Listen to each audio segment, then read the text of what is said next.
اعوذ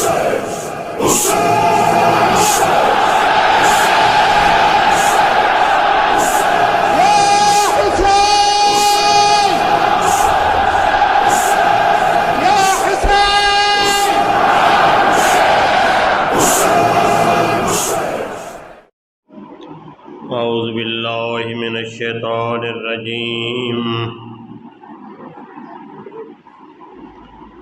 بسم اللہ الرحمن الرحیم الحمد للہ رب العالمین الحمد للہ کما هو اہلہ الحمد للہ الذی علم بالقلم علم الانسان ما لم یعلم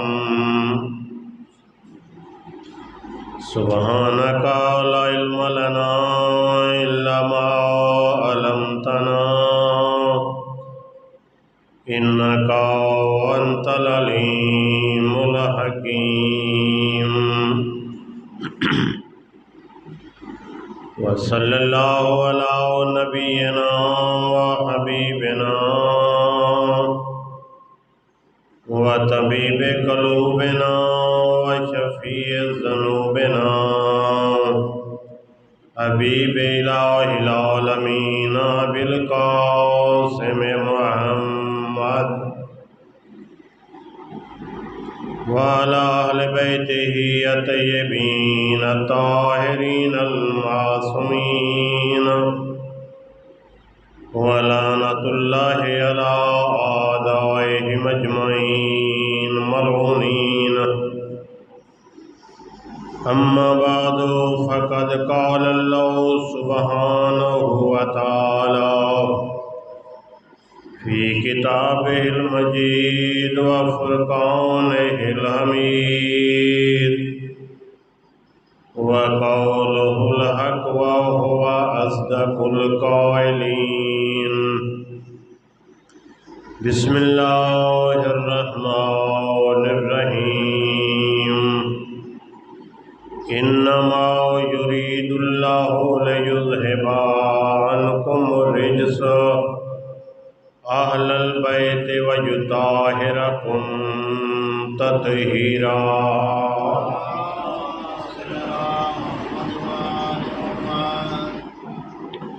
خداوند عالم آپ لوگوں کی اس عظیم عبادت کو اپنی بارگاہ میں منظور و مقبول فرمائے۔ خدا مزید توفیق عطا کرے اس عظیم عبادت کو منعقد کرنے کی، لوگوں تک پہنچانے کی اور حسین علیہ السلام کے مقصد پر چلنے کی۔ خداوند عالم آپ کے گھروں کو اپنی رحمت سے منور فرما دے۔ جتنے بھی حاضرین موجود ہیں خداوند عالم اس ذکر کے صدقے ان کے صغیرہ و کبیرہ گناہ معاف فرما دے۔ جناب کے سامنے قرآن مجید کی مشہور اور معروف آیت مجیدہ جس کو آیت تطہیر کہا جاتا ہے تلاوت کی ہے۔ یہ آیت اپنے اندر اتنا اس نے وسیع موضوع بند کیا ہوا ہے اور اتنے زیادہ مطالب اس آیت کے اندر موجود ہیں کہ جس کے لیے ایک دو مجلس کافی نہیں ہیں، کیونکہ اس آیت مجیدہ میں خداوند عالم نے ان ہستیوں کا ذکر کیا ہے کہ جو کائنات کی افضل ترین ہستیاں ہیں۔ پوری کائنات میں جن کے برابر کوئی نہیں ہے۔ ہمارا یہ عقیدہ ہے کہ خداوند عالم کی یہ کائنات، زمین اور آسمان، سورج چاند ستارے، انسان حیوانات جتنی بھی مخلوق ہے خداوند عالم کی، ان میں سے افضل ترین جو مخلوق ہے وہ ہے حبیب خدا محمد مصطفیٰ، رسول اسلام سید المرسلین کو خداوند عالم نے وہ عظمت عطا کی ہے کہ جو کائنات میں کسی اور کو عطا نہیں کی۔ جیسا کہ کل حدیث بیان کی تھی کہ اول ما خلق اللہ نوری، فرماتے ہیں کہ سب سے پہلے خداوند عالم نے محمد مصطفیٰ کے نور کو خلق فرمایا۔ ایک اور مقام پہ حدیث قدسی ہے کہ لولا کا ما خلقت الافلاک، کہ اے میرے حبیب اگر آپ نہ ہوتے تو میں اس کائنات کو خلق بھی نہ کرتا۔ یہ پوری کائنات یہ رسول اسلام کی برکت کی وجہ سے خداوند عالم نے یہ خلق فرمائی ہے۔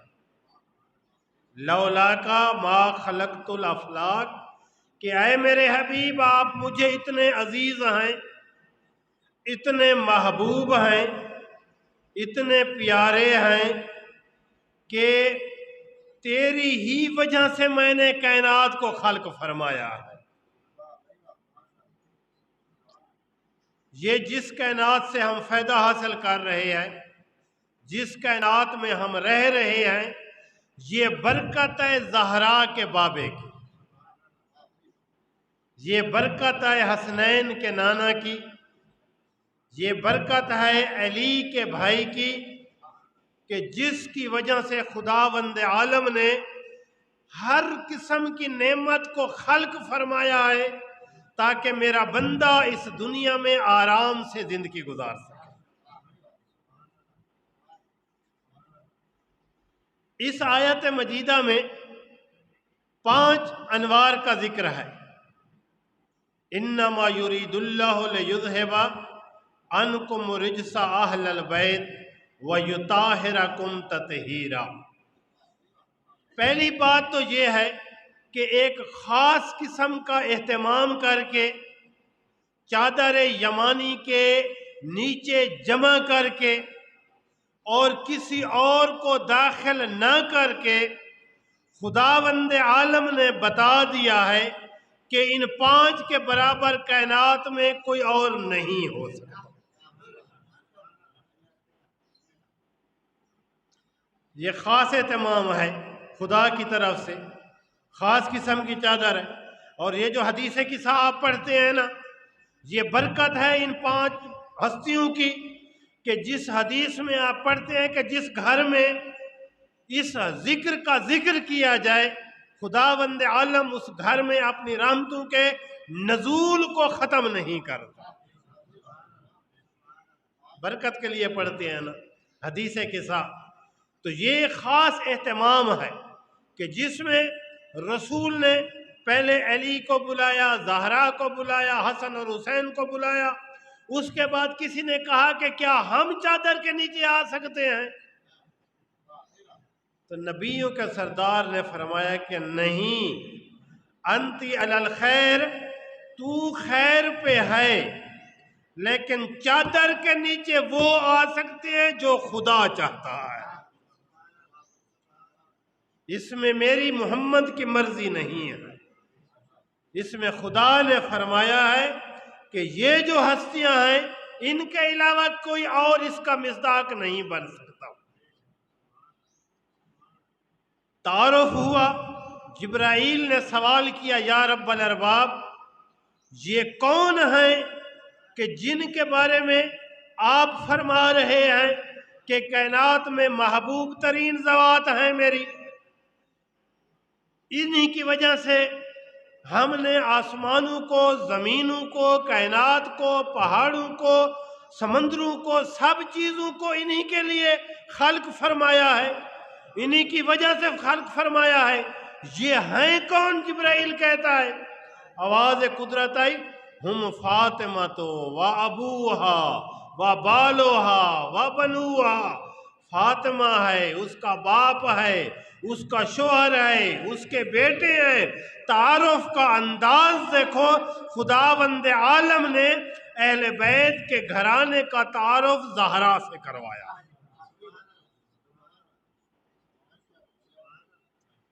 جناب زہرا کو مرکز تعارف قرار دیا ہے۔ یہ کوئی ایسا مرکز ہے، اتنی عظمت کی مالک ہے یہ سیدہ، کہ جس کا تعارف خداوند عالم جس کے ذریعے اپنے حبیب کا، اپنے ولی کا، اپنے ائمہ کا، اپنی طرف سے یہ تمام جو ہے یہ جناب زہرا کے لیے کروا رہے ہیں۔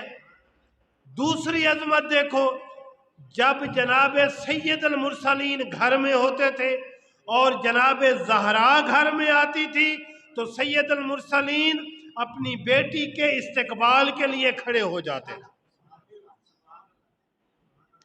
نبیوں کے سردار کہ جن کے لیے انبیاء کھڑے ہوتے ہیں، جن کے لیے ملائکہ کھڑے ہو جاتے ہیں، جن کے پیچھے انبیاء نماز پڑھنے پہ فخر محسوس کرتے ہیں، جو کائنات کے سردار ہیں، جو انبیاء کے سردار ہیں، لیکن یہ سیدہ اتنی عظمت کی مالک ہے کہ جس کے لیے پوری کائنات کا سردار کھڑا ہو جاتا تھا۔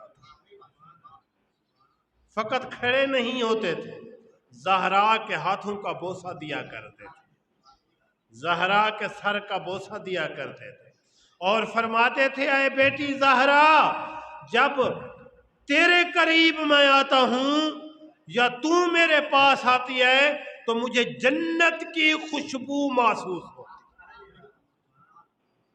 یہ عظمت زہرا رسول اسلام نے بیان کی ہے۔ علی کا تعارف کیا ہے زہرا کے ذریعے؟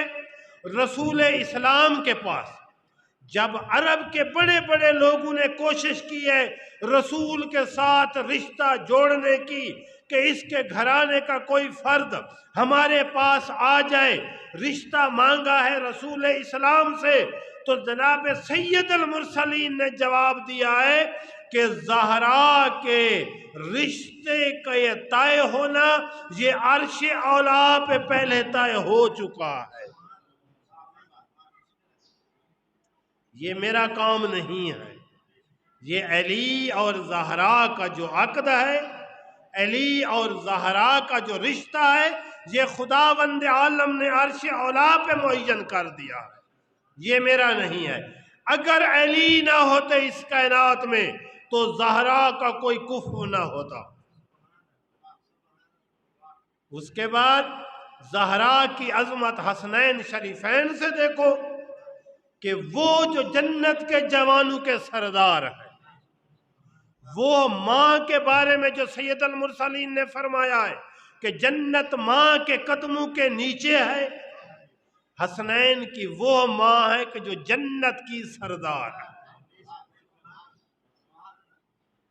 تو یہ عظمت زہرا کو دیکھو، ائمہ فخر کرتے ہیں ام الائمہ کائنات میں کوئی ایسی خاتون نہیں ہے کہ جس کا والد سید المرسلین ہو، جس کا زوج سرپرست امیر المومنین ہو، جس کے بیٹے جنت کے جوانوں کے سردار ہو، جس کی ماں ام المومنین خدیجۃ الکبریٰ ہو، سید الملائکہ سید ملیکۃ العرب ہو، ایسی کوئی خاتون نہیں ہے۔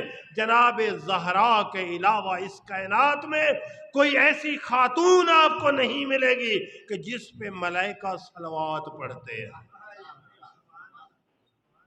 جس پہ ملائکہ جس کی خدمت کرنا اپنا فخر محسوس کرتے ہیں۔ لیکن اس پوری کائنات میں سب سے جو افضل ہے وہ سید المرسلین ہے، زہرا کے بابے ہیں، جس کے برابر کوئی نہیں ہو سکتا۔ ہمارا یہ عقیدہ ہے کہ پوری کائنات میں سید المرسلین کے بعد سب سے جو افضل ہے وہ امیر المومنین ہے۔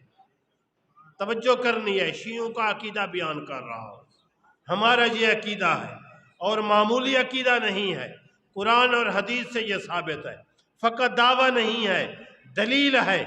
جناب امیر المومنین پوری کائنات میں نبی اسلام سے افضل ہیں۔ کیوں افضل ہیں؟ کیونکہ خود علی فرماتے ہیں انا عبد من عبید رسول اللہ، میں رسول کے غلاموں میں سے ایک غلام ہوں۔ وہ علی کہ جس کی عظمت قرآن بیان کرتا ہے، وہ علی کہ جس کی عظمت خود سید المرسلین بیان کرتا ہے، وہ رسول کا غلام ہونے پہ فخر محسوس کرتے ہیں۔ یہ عظمت کیا ہے؟ یہ رسول اسلام کی ہے۔ ہمارا عقیدہ یہ ہے کہ امیر المومنین سید المرسلین کے بعد پوری کائنات میں حتیٰ انبیاء سے بھی افضل ہے، حتیٰ اولو العزم پیغمبروں سے بھی افضل ہیں۔ پوری کائنات میں انبیاء، اولیاء، اوصیاء، ملائکہ، انسان، جن، جتنی بھی مخلوق ہے، سب سے پہلا جو رتبہ ہے خدا کے بعد وہ رسول اسلام کا ہے، اس کے بعد ناصر اسلام علی ابن ابی طالب کا ہے۔ اب دلیل کیا ہے ہمارے پاس؟ دلیل یہ ہے کہ سید المرسلین نے اپنی ہر کلام میں علی کی فضیلت ایسی بیان کی ہے کہ میرے بعد کوئی افضل ہے تو وہ علی ابن ابی طالب ہے۔ اور سب سے بڑی دلیل جو ہمارے پاس ہے، جو کہ شیعہ اور سنی کتب میں موجود ہے، وہ کون سی ہے؟ کہ جب علی کے 11ویں فرزند کا ظہور پر نور ہوگا، جب امام مہدی اجل اللہ فرجہ شریف اس دنیا میں آئیں گے، تو سب سے پہلے جو ہے جو نماز پڑھانے کی فضیلت ہوگی وہ علی کے بیٹے کی ہوگی، اور اولو العزم انبیاء میں سے جناب عیسیٰ علیہ السلام علی کے بیٹے کی اقتداء میں نماز پڑھنا اپنا فخر محسوس کریں گے۔ امام ہوں گے علی کے بیٹے، مقتدی ہوں گے انبیاء میں سے افضل نبی۔ تو یہ کتب فریقین میں موجود ہے، شیعہ سنی کتب میں موجود ہے۔ فرماتے ہیں کہ اس ٹائم جناب عیسیٰ بھی جرت نہیں کریں گے، بلکہ فخر کریں گے کہ میں مہدی کے پیچھے نماز پڑھوں، کیونکہ جانتے ہیں کہ محراب اور منبر کا اگر کوئی حقدار ہے تو وہ اولاد علی اور زہرا، ان کے علاوہ کوئی نہیں ہو سکتا، اور وہ ہیں جن کو انہوں نے معین کیا۔ اور کون سی دلیل ہے؟ کتب فریقین میں موجود ہے، روایت بہت عظیم ہے، بیدار ہو کے، جاگ کے اور توجہ سے سننی ہے۔ اس روایت میں آپ لوگوں کی فضیلت بیان کر رہے ہیں، اور روایت جو ہے بہت اعلیٰ مطالب پہ مشتمل ہے۔ روایت کہتی ہے کہ فلما خلق اللہ سبحانہ وتعالی ابراہیم خلیل، جب خداوند عالم نے ابراہیم خلیل کو خلق فرمایا، کاشف بصرہ، تو یہ جو حجاب ہیں آسمان کے خداوند عالم نے ہٹا دیے، فنظر الی العرش، جناب ابراہیم نے عرش اولا کی زیارت کی ہے۔ توجہ ہے نا؟ جناب ابراہیم نے عرش اولا کی زیارت کی ہے۔ فنظر الی العرش فنظر نور من الانوار، ابراہیم علیہ السلام نے نور دیکھا ہے کہ جو اور نوروں میں سے بہت زیادہ منور تھا، بہت زیادہ روشن تھا۔ فقال ما ھذا النور یا رب الارباب، اے رب الارباب یہ کس کا نور ہے اتنا نورانی، اتنا روشن نور کس کا ہے؟ آواز قدرت آئی، ھذا نور حبیبی رسول اللہ، یہ نور میرے حبیب رسول اسلام کا ہے۔ ثم نظر انوارا، پھر جناب ابراہیم نے اور نور دیکھے، تو خداوند عالم نے فرمایا ھذا نور علی ابن ابی طالب، ھذا نور الزہرا سلام اللہ علیہا، ھذا نور من اولاد علی و زہرا سلام اللہ علیہا، یہ ان ائمہ کے انوار ہیں جنہوں نے میرے دین کی حفاظت بھی کرنی ہے اور پہنچانا بھی۔ جب نور دیکھ لیے عرش کے آس پاس، ثم نظرا، پھر جناب ابراہیم دیکھتے ہیں انوارن، اور نور دیکھتے ہیں، جو نور ان 14 نوروں کے ارد گرد طواف کر رہے ہیں۔ سمجھ آ رہی ہے؟ جو نور ان 14 نوروں کے ارد گرد وہ طواف کر رہے ہیں۔ قال ابراہیم ما هذه الانوار، فرماتے ہیں کہ یہ نور کس کے ہیں؟ وہ نور تو آپ نے تعارف کرایا ہے کہ یہ تیرے حبیب کا نور ہے، یہ تیرے ولی کا نور ہے، یہ ولی کے جانشینوں کا نور ہے، یہ تیری کنیز زہرا کا نور ہے۔ ان 14 نوروں کے ارد گرد جو انوار چکر لگا رہے ہیں، طواف کر رہے ہیں، یہ نور کس کے ہیں؟ آواز قدرت ہے، ہذہ انوار شیعت امیر المومنین علیہ السلام، یہ علی کے شیعہ کے نور ہے۔ توجہ ہے نا؟ یہ علی کے شیعہ کے نور ہیں۔ فقال ابراہیم علیہ السلام بما نعرف یا رب الارباب، اے رب الارباب یہ تو نور ہیں، روشن نظر آ رہے ہیں، ہمیں کس طرح پتہ چلے گا کون سی علامات ہیں علی کے شیعوں کی؟ دنیا میں کس طرح پہچانیں گے؟ ہر چیز کی ایک علامت ہوتی ہے نا۔ جب آپ بازار میں جاتے ہیں نا تو کوئی چیز دیکھتے ہیں نا تو اس کے اوپر دیکھتے ہیں کہ میڈ ان جاپان لکھا ہوا ہے، میڈ ان چائنا لکھا ہوا ہے، میڈ ان فلاں فلاں لکھا ہوا ہے، تو ایک علامت ہوتی ہے، ایک مہر لگی ہوتی ہے، اس سے معلوم ہوتا ہے کہ یہ چیز اصلی ہے، یہ چیز نقلی ہے۔ اگر کوئی مہر وغیرہ کوئی علامت نہیں ہے تو دیکھنے والا سمجھ جاتا ہے کہ اس میں کوئی گڑبڑ موجود ہے، یہ ٹھیک نہیں ہے، اس کے اوپر مہر نہیں ہے۔ اب علی کے شیعوں کی علامات بیان کر رہے ہیں۔ بما نعرف، ہم علی کے شیعوں کو کس طرح پہچانیں گے؟ آواز قدرت آئی، تعرفہم الصلاۃ بإحدی وخمسین، علامتیں بہت مشکل ہیں، اور آپ نے اگر بولا ساتھ ساتھ تو معلوم ہوگا کہ انشاءاللہ آپ ان علامتوں کے حقدار ہیں۔ پہلی علامت کیا بیان کی ہے؟ الصلاۃ بإحدی وخمسین، علی کے شیعوں کی پہلی علامت یہ ہے کہ دن رات میں 51 رکعت نماز پڑھتے ہوں گے۔ مشکل ہے نا؟ پہلی علامت یہ ہے کہ دن رات میں 51 رکعت نماز پڑھتے ہوں گے۔ 17 فرض ہیں اور باقی کتنی ہیں؟ 34 تقریباً، وہ مستحب ہیں، نماز شب بھی اسی میں داخل ہے۔ تو 51 رکعت نماز پڑھنا یہ علی کے شیعوں کی علامت ہے۔ پہلی علامت بتا کون رہا ہے؟ خداوند عالم۔ بتا کس کو رہا ہے؟ ابراہیم کو۔ بتا کیا رہا ہے؟ آپ لوگوں کی علامات بیان کر رہا ہے۔ امام جعفر صادق علیہ السلام سے کسی نے پوچھا کہ مولا ہم آپ کے شیعوں کو کس طرح پہچانیں گے؟ تو جناب نے فرمایا کہ میرے شیعوں کو 2 علامتوں کے ساتھ پہچاننا۔ پہلی علامت کون سی ہے؟ جناب نے فرمایا کہ نماز کے اوقات میں میرے شیعوں کو پہچاننا۔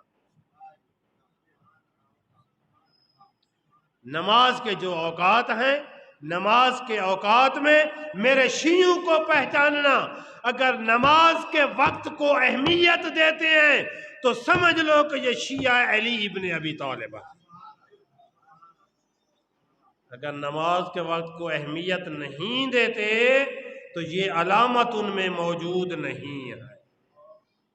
جب اذان بلند ہوتی ہے تو جو ایمان ہے علی ابن ابی طالب کا انسان کے دل میں، انسان کے سینے میں، وہ حرکت کرتا ہے۔ کہتا ہے کہ بلاوا آ رہا ہے جلدی مصلی عبادت کی طرف جاؤ۔ تو یہاں پہ کیٹیگریاں ہیں نمازیوں کی۔ کچھ نمازی ہیں جو گھر میں پڑھ لیتے ہیں، کچھ نمازی ہیں جنہوں نے گھر میں ایک خاص جگہ بنائی ہوتی ہے، وہاں پہ جا کے نماز پڑھ لیتے ہیں، کچھ لوگ ہیں جو مسجد میں کو اہمیت دیتے ہیں، کچھ لوگ ہیں جو پہلی صف کو ترجیح دیتے ہیں۔ تو یہ کیا ہے نمازیوں کی، یہ کیا ہے درجہ بندی ہے، کیٹیگریاں ہیں، اور ہر کیٹیگری کے اعتبار سے خداوند عالم ان کو درجات ادا کرتا ہے۔ تو پہلی علامت یہ ہے کہ نماز کے اوقات میں ہمارے شیعوں کو پہچانو، اور دوسری علامت کیا ہے کہ ہمارے شیعہ وہ ہیں جو ایک دوسرے کے دکھ اور درد میں شریک ہوتے ہیں، ایک دوسرے کی مشکلات میں شریک ہوتے ہیں۔ کم از کم جو تیرا فریضہ ہے کسی کی مشکل میں شریک ہونے کا، وہ یہ ہے کہ زبان کے ساتھ اس کی تسلی دے اس کو، یہ کم از کم رتبہ ہے تیرا، زبان کے ساتھ اس کو تسلی دے کہ یہ انبیاء پہ مشکلات آئی ہیں، یہ اولیاء پہ مشکلات آئی ہیں، یہ خدا کا امتحان ہے، یہ خدا کی آزمائش ہے، خداوند عالم اس سے آپ کو کئی گنا زیادہ عطا کر دے گا، دنیا فانی ہے، یہ جو تیری تسلی ہے یہ خداوند عالم کو بہت پسند ہے۔ کم از کم جو تسلی دینے کا رتبہ ہے، جو درجہ ہے، وہ یہ ہے کہ آپ اپنے بھائی کو، اپنے مومن کو تسلی دیں، اس کی مصیبت میں شریک ہوں، اور زیادہ سے زیادہ کیا ہے کہ جتنا آپ سے ممکن ہو سکتا ہے اس کی مشکل کو دور کرنے کی کوشش کریں۔ تو یہ دوسری علامت ہے۔ تو ابراہیم کو بتایا گیا کہ پہلی علامت جو ہے ہمارے شیعوں، علی کے شیعوں کی، وہ یہ ہے کہ 51 رکعت نماز پڑھتے ہوں گے۔ دوسری علامت کون سی ہے؟ جناب فرماتے ہیں دوسری علامت یہ ہے القنوت قبل الرکوع، نماز میں رکوع سے پہلے قنوت پڑھتے ہوں گے۔ یہ علی کے شیعوں کی علامت ہے۔ امام حسن عسکری علیہ السلام سے کسی نے پوچھا کہ مولا شیعوں کی کیا علامات ہیں، مومن کی کیا علامات ہیں؟ مولا نے فرمایا کہ مومن کی 5 علامتیں ہیں، توجہ کرنی ہے، 5 علامتیں ہیں۔ پہلی علامت کون سی ہے؟ مومن کی پہلی علامت جناب نے فرمایا الجہر بسم اللہ الرحمن الرحیم، بسم اللہ الرحمن الرحیم وہ بلند آواز سے پڑھتا ہوگا۔ یہ مومن کی پہلی علامت 13ویں امام نے ذکر کی ہے، کوئی عام زبان نہیں ہے، معصوم کی زبان ہے، یہ وحی کا مرکز ہے جو بیان کر رہا ہے۔ الجہر بسم اللہ الرحمن الرحیم، پہلی علامت کیا ہے کہ وہ بسم اللہ کو بلند آواز سے پڑھتا ہوگا۔ بسم اللہ کو بلند آواز سے پڑھنا یہ مومن کی علامت ہے۔ نماز ہو، جتنی بھی نمازیں ہیں، اخفاتی ہیں یا جہری ہیں، بسم اللہ کا بلند آواز سے پڑھنا واجب ہے، ضروری ہے بلند آواز سے۔ جب کھانا شروع کرے تو معصوم فرماتے ہیں گھر میں اکٹھا بیٹھ کر دسترخوان پہ کھانا کھایا کریں، کیونکہ اس طریقے سے گھر میں برکت نازل ہوتی ہے۔ یہ آداب جو اسلام نے بتائے ہیں اس کے فوائد ہیں، دنیاوی بھی فوائد ہیں، اخروی بھی فوائد ہیں۔ دنیاوی فوائد کیا ہے؟ یعنی معصوم فرماتے ہیں کہ کھانا شروع کرنے سے پہلے ہاتھ دھوئیں، مستحب ہے۔ ڈاکٹر لوگ جانتے ہیں، اب جو مصیبت آئی تھی 2 سال واجب قرار دیا تھا ہاتھ دھونے کو، واجب قرار دیا تھا۔ اسلام کا وہ قاعدہ کہ کھانے سے پہلے اور کھانے کے بعد ہاتھ دھونے چاہیے، یہ ابھی جب ہم پہ مصیبت آئی ہے تو اس قاعدے پہ تو کاری طور پہ عمل کیا ہے نا ہم نے، اور کریں یا نہ کریں ٹشو سے صاف کرنا یہ سنت رسول نہیں ہے۔ یہ کہہ دینا کہ میرے ہاتھ صاف ہیں مستحب ادا نہیں ہوتا۔ مولا امیر علیہ السلام فرماتے ہیں اگرچہ آپ کے ہاتھ صاف کیوں نہ ہوں لیکن کھانے سے پہلے ضرور دھویا کرے، تیرے رزق میں، تیرے گھر میں برکت نازل ہوگی۔ لوگ شکوے شکایتیں کرتے ہیں نا، گھروں میں برکتیں نہیں ہیں، ہمارا رزق کم ہو گیا ہے، ہمارے رزق میں برکت نہیں ہے، پورا نہیں ہو رہا، تو یہ فقط دعاؤں سے کام نہیں چلتا کہ آپ دعائے کمیل گھر میں پڑھیں، آپ حدیث قصہ پڑھیں، آپ یہ کریں، ان کا اثر ہے یقینی، اس میں کوئی شک نہیں ہے، لیکن اصل چیز یہ ہے کہ معصوم نے جو طریقہ کار بتایا ہے زندگی کا، اس ٹائم ٹیبل کے مطابق زندگی گزاریں۔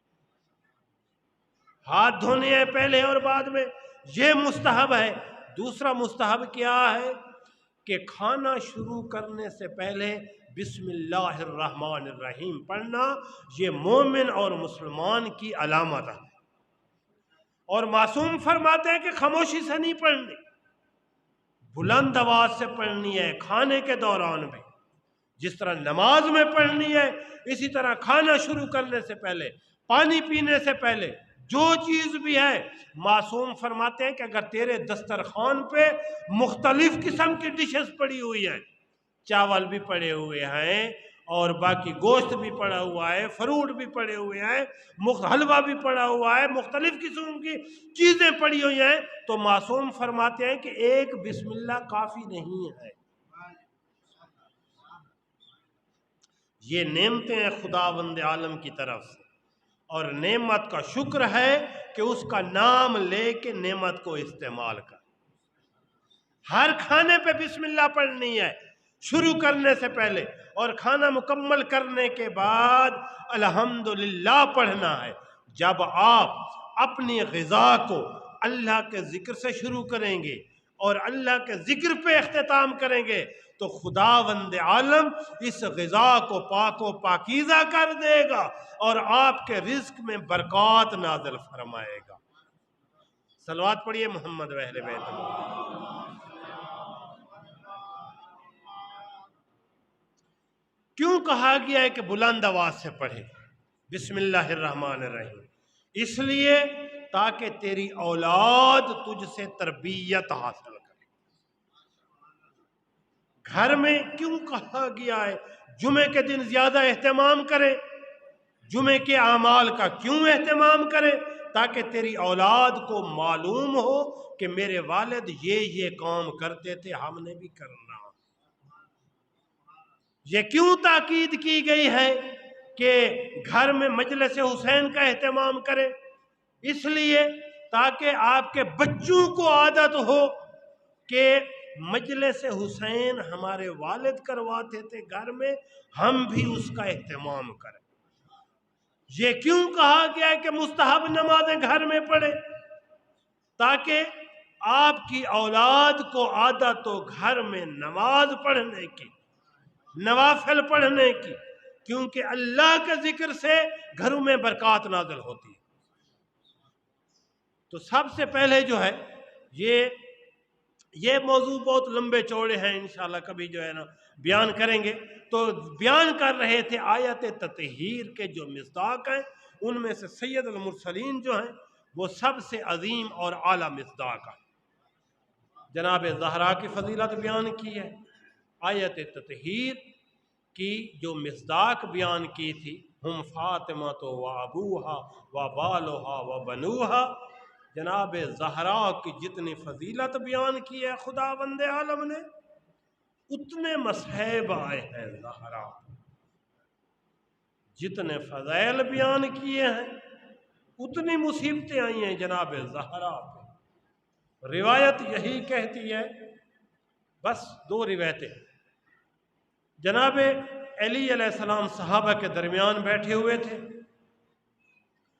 اور سوال کیا صحابہ سے کہ یہ بتائیں کہ کائنات میں سب سے زیادہ مظلوم کون ہے؟ کائنات میں مظلوم کون ہے؟ سوال کرنے والے کون ہیں؟ علی ابن ابی طالب مسجد میں بیٹھے ہیں، صحابہ سے سوال کر رہے ہیں کہ کائنات میں سب سے زیادہ مظلوم کون ہے؟ کسی نے کہا کہ جس کی اولاد کو قتل کر دیا جائے وہ مظلوم ہے، کسی نے کہا کہ جس کا مال لوٹ لیا جائے وہ مظلوم ہے، کسی نے کہا کہ کس کے گھر کو جلا دیا جائے وہ مظلوم ہے۔ تیرے امام فرماتے ہیں کہ میں بتاتا ہوں کہ سب سے زیادہ مظلوم کون ہے؟ جناب فرماتے ہیں کائنات میں سب سے زیادہ مظلوم وہ ہے کہ جس کے سامنے اس کی زوجہ کو تازیانے لگتے رہے، جس کے سامنے اس کی بیوی کو تماچے لگتے رہے اور وہ کچھ نہ کر سکے، وہ زیادہ مظلوم ہے۔ جناب علی مسجد میں تشریف فرما تھے، بس آخری روایت، جناب عباس آتے ہیں علی کے چچا اور کہتے ہیں اے علی ایک سوال کرتا ہوں آپ سے۔ علی فرماتے ہیں ہاں پوچھ، کون سا سوال ہے؟